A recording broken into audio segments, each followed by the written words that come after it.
So Trump is wanting to delay the election, even though he doesn't have the authority to do so.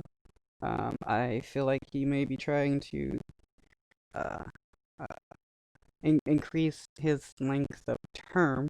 He has touted a third term due to the Russia investigation, as well as praised the Chinese leader for gaining the ability to be president for life.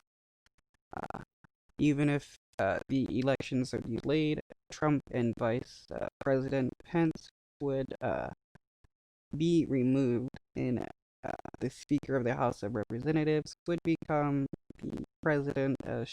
They are next in line if there's no president or vice president, and that is Nancy Pelosi.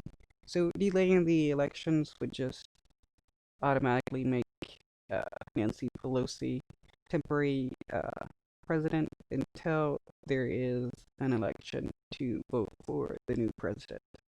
Now, we know you may feel like you hear and see a lot of crazy in the news, but this morning, the president, the sitting elected U.S. president, President Trump, has openly floated an idea that has never happened in this country's history. That is, delaying the presidential election, when, of course, his own term is up to your vote.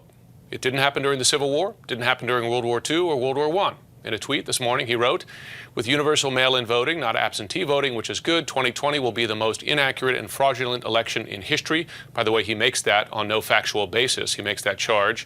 "It will be a great embarrassment to the USA. Delay the election until people can properly, securely, and safely vote."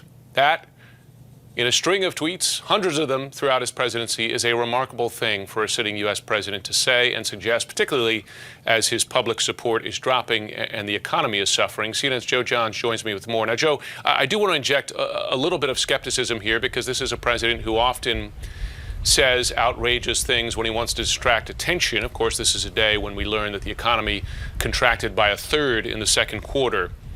Is this a serious suggestion from the president? Well, I'm sure people over here at the White House will point out that he just put question marks, 3 question marks on the end of that tweet. But I don't think you can underestimate the seriousness of this, because if you think about it, the big picture, this president is delegitimizing and undermining an election yet to be held, set for November, in which polls show he's in real trouble. And so the question, of course, is, frankly, can the president do that? And if you look at the Constitution, the Elections Clause, it's pretty clear. It's up to the legislature, in other words, the Congress of the United States, both houses of Congress, to determine the time, place, and manner of federal elections. So both houses would have to agree, meaning the Democrats who control the House and the Republicans who control the Senate.